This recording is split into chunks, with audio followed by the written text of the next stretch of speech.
Video موجود ہے اللہ تعالیٰ کی حضرت عیسیٰ ابن مریم سے. یہ بڑی سخت گفتگو ہے. یہ کلائمیکس ہے چونکہ سورت کا. وَإِذْ قَالَ اللَّهُ يَا عِيسَى ابْنَ مَرْيَمَ. اور یاد کرو وہ وقت کہ جب عیسیٰ ابن مریم سے اللہ تعالیٰ فرمائے گا, یعنی گویا کہ یہ ہو چکا پاسٹ ٹینس کے سیگے میں.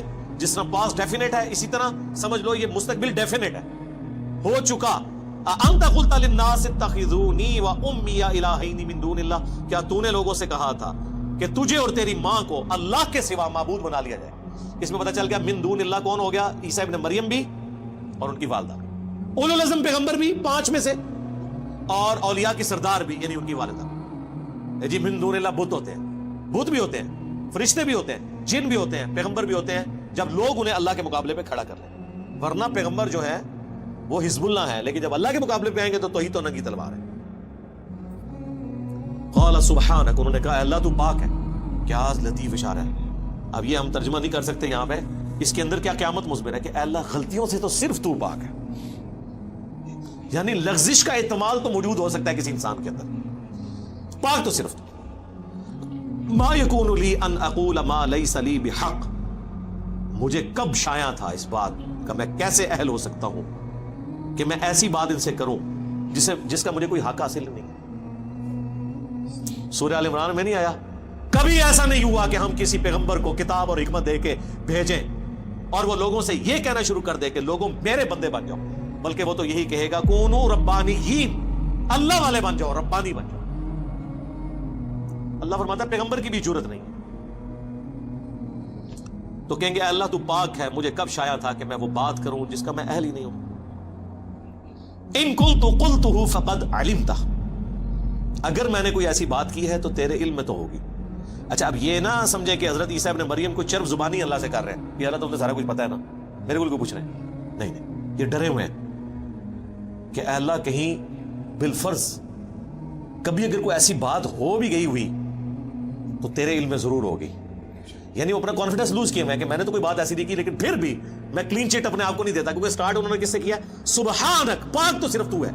اب آپ کہیں گے یہ ترجمہ میں کیوں کر رہا ہوں, اس لیے کہ حضرت یونس علیہ السلام نے اللہ سے کیا کہا تھا جب مچھلی کے پیٹ میں رکھے گئے, اور سورہ الصافات میں اللہ نے فرمایا اگر یونس مچھلی کے پیٹ میں ہم سے وہ دعا نہ کرتے تو وہ مچھلی کے پیٹ سے اس دن نکالے جاتے جس دن مردے قبروں سے نکالے جائیں گے.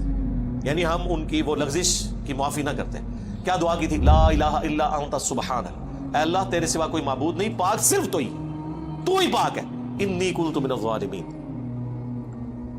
بے شک میں ہی ظالم ہوں. پیغمبروں کو ہم معصوم عن الخطا کہتے ہیں, پاک نہیں ہوتے وہ والا پاک جو سبحان ہے, وہ سبحان اللہ ہی ہے. ہاں سبحان الرسول کہیں پڑھا آپ نے, نہیں, ہو ہی نہیں سکتا, ہو ہی نہیں سکتا. کمزوریاں ہر انسان کے ساتھ لگی ہوئی ہیں, دیکھیں جو بلٹ ان کمزوریاں اس سے تو نہیں کوئی نکل سکتا. اللہ کھانے پینے کا محتاج ہے کہ نہیں, اور پیغمبر ہے. سورۃ المائدہ میں عیسیٰ ان کی ماں روٹی کھایا کرتے تھے, کھانے کے محتاج تھے. تو یہ کمزوری ہے, گناہ نہیں ہے, لغزش نہیں ہے, ایک کمزوری ہے ان کے اندر. پاک صرف اللہ کی ذات ہے, پیغمبر معصوم ہے, پاک نہیں ہے. اب دیکھیں اللہ تو پاک ہے, مجھے کب شایع تھا. بالفرض اگر میں نے کوئی بات کی بھی ہے تیرے علم میں تو ہے, تعلم ما فی نفسی ولا اعلم ما فی نفسک, تو جانتا ہے جو کچھ میرے جی کے اندر ہے اور میں نہیں جانتا کہ تیرے جی میں کیا ہے. یہ ہے وہ ڈر کہ اللہ تو نے اب کیا فیصلہ کیا ہوا ہے, یہ جو میری پرسش ہو رہی ہے تو اب کرنے تو کیا جا رہا ہے, مجھے نہیں پتا. تقدیر کا کیا فیصلہ ہے وہ تیرے علم میں. یہ کون کہہ رہا ہے, پیغمبر, اولو العزم پیغمبر. تو بابت شاہی کوئی نہیں سرکار. ایک کہندے نے جناب وہ شیخ عبد القادر جیلانی فرمایا میں تے جنت ہی نہیں جانا جب تک سارے مرید نہ لے جان, اور سرکار اتنے تانوں کھنگن نہیں دینا کسی نے. اتنے تے پیغمبر دیکھ رہو بھی کہہ رہے ہیں یا اللہ تو پاک, کیتا کچھ بھی نہیں, پچھلے نے کیتا ہے. جواب دے حضرت عیسیٰ ابن مریم ہو گئے, انک انت علام الغیوب, بے شک غیبوں کا جاننے والا تو ہی ہے. دیکھ لے علم غیب بھی کلیئر ہو گیا. مجھے نہیں پتا تیرے جی میں کیا ہے, تجھے پتا ہے, اور پھر الٹیمیٹلی پتا تو تجھے ہی ہوگا. مجھے تو اتنا ہی پتا چلے گا جتنا تو وہی کے ذریعے بتائے گا. عالم الغیب تو صرف تو ہے. ما قلت لهم الا ما امرتنی, میں نے تو صرف ان سے وہی کچھ کہا تھا جو تو نے مجھے حکم دیا تھا. امرتنی بھی, میرے ساتھ جو حکم تو نے نازل کیا, ان اعبدوا اللہ, کہ عبادت کرو اللہ کی, ربی و ربکم, جو میرا بھی رب ہے اور تمہارا بھی رب ہے. میں نے تو توحید کی بات کی, اپنا رب بھی تجھی کو مانا اور اسی کی تبلیغ اپنے ماننے والوں کو کی. وَكُنْتُ عَلَيْهِمْ شَهِيدًا مَا دُمْتُ فِيهِمْ, اور اے اللہ میں اس وقت تک ان پر گواہ تھا جب تک کہ میں ان کے اندر رہا. فَلَمَّا تَوَفَّيْتَنِي, اور جب تو نے مجھے پورا کر دیا. میں اپنا ترجمہ یہ نہیں کر رہا کہ تو نے مجھے موت دے دی, کیونکہ سورۃ النساء میں واضح طور پر اور سورہ آل عمران میں اشارتاً موجود ہے کہ آپ کو زندہ اٹھایا گیا. باقی تفسیر کے لیے میری وہ ویڈیوز دیکھ لیں, حیات مسیح اور نزول مسیح. جب تو نے مجھے اٹھا لیا, کنت انت الرقیب علیہم, اس وقت تو ہی ان پر گواہ تھا. یعنی میں حاضر و ناظر کوئی نہیں تھا وفات کے بعد. یہ کہتے ہیں نا جی اللہ کے نبی علیہ السلام مدینہ شریف میں قبر میں ہے, لیکن وہاں بیٹھے ہوئے ہمیں دیکھ رہے ہیں, یہاں پہ موجود نہیں ہے لیکن دیکھ رہے ہیں. لیکن عیسیٰ ابن مریم کیا کہہ رہے ہیں کہ جب تو نے مجھے اٹھا لیا میں ان پہ گواہ بھی نہیں تھا. وَأَنْتَ عَلَىٰ كُلِّ شَيْءٍ شَهِيدٌ, اور تو ہی ہر بات پہ گواہ ہے. یعنی عقیدہ حاضر و ناظر بھی کلیئر کر دیا. کوئی پیغمبر حاضر و ناظر نہیں ہے. ہمارے نبی کے بارے میں سورۃ القصص میں آیا, نبی جب ہم نے موسیٰ علیہ السلام کو پکارا کوہ طور پہ, نہ تو آپ وہاں موجود تھے اور نہ آپ دیکھ رہے تھے, نہ آپ شاہد تھے, نہ فزیکلی موجود تھے نہ شاہد تھے, نہ حاضر تھے نہ ناظر تھے. یہ اللہ کی کوالٹیز ہیں کہ وہ ہر چیز کا احاطہ کیے ہوئے اپنے علم سے. یہ سیم الفاظ ہیں جو بخاری مسلم میں نبی علیہ السلام نے اپنے ساتھیوں کے بارے میں بولے ہیں کہ بخاری مسلم دونوں میں حدیث موجود ہے, میرے حوض کوثر پہ میرے اصحاب لائے جائیں گے, میں کہوں گا اصحابی اصحابی, یہ تو میرے ساتھی ہیں. مجھے بتایا جائے گا اللہ کے نبی آپ کو نہیں پتا آپ کی وفات کے بعد یہ دین سے الٹے قدم پھر گئے تھے. اور بخاری میں موجود ہے یہ وہ لوگ تھے جو حضرت ابوبکر کے دور میں مرتد ہوئے, منکرین زکات بن گئے, جن کے خلاف حضرت ابوبکر کو تلوار اٹھانی پڑی. فتح مکہ میں یہ لوگ مسلمان تھے. تو پھر میں کہوں گا کہ سحقن سحقن لمن غیر بعدی, ان پہ پھٹکار ہو, ان کو مجھ سے دور کر دو جنہوں نے میرے بعد میرے دین کو بدل دیا. اور پھر بخاری مسلم الفاظ ہیں, میں اس وقت وہی کہوں گا جو عبد صالح عیسیٰ ابن مریم کہیں گے. کیا پھر حضور نے یہ آیت تلاوت کی کہ اللہ جب تک میں ان میں موجود تھا ان پر گواہ تھا, جب تو نے مجھے اٹھا لیا پھر تو ہی ان پر گواہ تھا. اب یہ اگلی آیت, ان تعذبہم, اگر تو انہیں عذاب دے, فانہم عبادک, تو یہ تیرے بندے ہیں, تو مالک ہے ان کا. وان تغفر لہم, اور اگر تو ان کو بخشی دے, فانک انت العزیز الحکیم, تو غالب ہے, حکمت والا ہے, تجھ سے تو کوئی نہیں پوچھ سکتا کسی کو بخشنا چاہے تو. اللہ اکبر. اس بات کو کرنے کی ضرورت کوئی نہیں تھی, لیکن اس ایک جملے نے مسلمانوں کا عقیدہ کلیئر کر دیا. اسی سورۃ المائدہ میں آیت نمبر 72 میں عیسیٰ ابن مریم جو دنیا میں خطبہ دیتے تھے, یا بنی اسرائیل اعبدوا اللہ ربی وربکم انہ من یشرک باللہ فقد حرم اللہ علیہ الجنہ ومأواہ النار وما للظالمین من انصار. اے بنی اسرائیل اور آل یعقوب, عبادت کرو اس رب کی جو تمہارا بھی رب ہے میرا بھی رب ہے. بے شک جس نے اللہ کے ساتھ شرک کیا, اللہ نے ایسے شخص پہ جنت حرام کر دی ہے اور اس کا ٹھکانہ آگ ہے اور وہاں اس کا کوئی مددگار نہیں ہوگا. یہ بات جو حضرت عیسیٰ ابن مریم دنیا میں اپنے ماننے والوں کو بتاتے رہے, قیامت کے دن وہ اپنی بات بھول جائیں گے.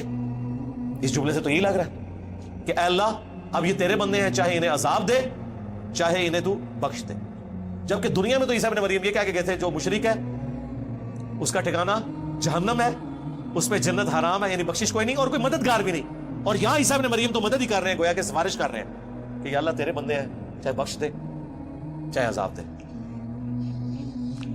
تو یہ اللہ نے میرے پہ حکمت کھولی ہے, میں نے کہیں اس بات کو نہیں پڑھا, اس طرف اشارہ, اور مجھے بھی کچھ عرصہ پہلے یہ دماغ میں بات آئی کہ جان بوجھ کے اللہ نے ایسا کیا ہے کہ تاکہ اگر کسی کو فہم ہے نا کہ یہ دنیا میں ڈرانے کے لیے باتیں تھی, آخرت کوئی نہ کوئی چیک لگ ہی جائے گا, کوئی بابا پھڑ کے کوئی زبردستی یا اللہ من وضو کرایا سی نے, تو انہوں نماز نہیں آتی تو وضو نے کہ کرایا ہونا ہے, اے بے تھے پڑھتے رہے, عربی سیکھی نہیں ہوئی.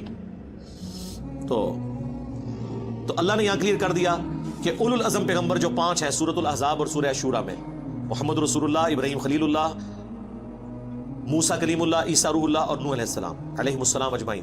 اگر وہ اولو العزم پیغمبروں میں سے ایک پیغمبر عیسیٰ ابن مریم اپنے ماننے والے مشرکین کے لیے بھی قیامت کے دن شفاعت کرے گا یہ کہہ کے کہ اللہ تیرے بندے ہیں, اب اتنے جلال میں شرک کے اندر یہ چھوٹی سی بات بہت بڑی سفارش ہے. اس کے اوپر ذرا توجہ کریں. اس میں تو جواب یہ ہونا چاہیے تھا کہ عیسیٰ تجھے نہیں پتا کہ مشرکی کیسے تم سفارش کر رہے ہو, لیکن یہ اس لیے وہ کریں گے. اور اللہ نے قرآن میں ہمیں پہلی فلم چلا دیا ہے کہ اگر عیسیٰ ابن مریم بھی سفارش کرے کسی مشرک کے لیے تو سفارش قبول نہیں ہونی. تو بابے تے شاہی کوئی نہیں کہ کسی نو باؤں پڑھ کے جنت لے جان گے, یا کلیم کرو کہ عبد القادر جیلانی یا تمہارے جو بڑے بڑے بابے کلیم کیے ہوئے ہیں, اور تم تو ان بابوں کے بارے میں یہ کہتے ہو کہ یہ بابے تو کسی صحابی کہ گھوڑے کی قدموں کی خاک جو اس کے ناک میں بیٹھتی ہے اس کے برابر نہیں ہے تو پیغمبروں کا تو ذکر ہی نہ کرو. وہ تو اللہ کے چنے ہوئے بندے ہیں, وہ تو مخلص ہیں. باقی تو صحابہ تو زیادہ تر مخلص ہو سکتے ہیں, مخلص تو نہیں ہے نا. مخلص ہیں, اللہ کے لیے اخلاص شو کرنے والے. مخلص تو صرف انبیاء ہیں. تو اے اللہ تیرے بندے ہیں, چاہے انہیں عذاب دے چاہے بخش دے. قال اللہ, اللہ فرمائے گا, ھذا یوم ینفع الصادقین صدقہم, آج وہ دن ہے کہ سچوں کو صرف سچا عقیدہ ہی فائدہ پہنچائے گا. ایک جملے سے ٹروتھ لورز کامیاب ہوگے. سر کیا بات ہے, اللہ نے یہ نہیں کہا ایمان والوں کو ایمان نفع دے گا, اللہ نے کہا سچوں کو سچا. سچا کون ہوتا ہے؟ جب اس کو بات پتہ چل جائے پھر وہ دنیا کو نہ دیکھے کہ یہ سچائی میں نے سے قبول کرنا ہے. جو مسلم شریف میں حدیث ہے کہ تکبر یہ نہیں ہے کہ تم اچھے کپڑے پہنو یا اچھے دکھو, اللہ بھی خوبصورت ہے, خوبصورتی کو پسند فرماتا ہے. تکبر یہ ہے کہ تم لوگوں کو حقیر جانو اور حق بات سے اناد اختیار کر لو, دشمنی کرو. دل نے گواہی دے دی کہ یہ ایاک نعبد و ایاک نستعین لکھا ہے, لیکن چونکہ بابوں کو پکارتے رہے, ہم بھی پکارے, تو یہ دشمنی کر رہے ہو اپنے ساتھ.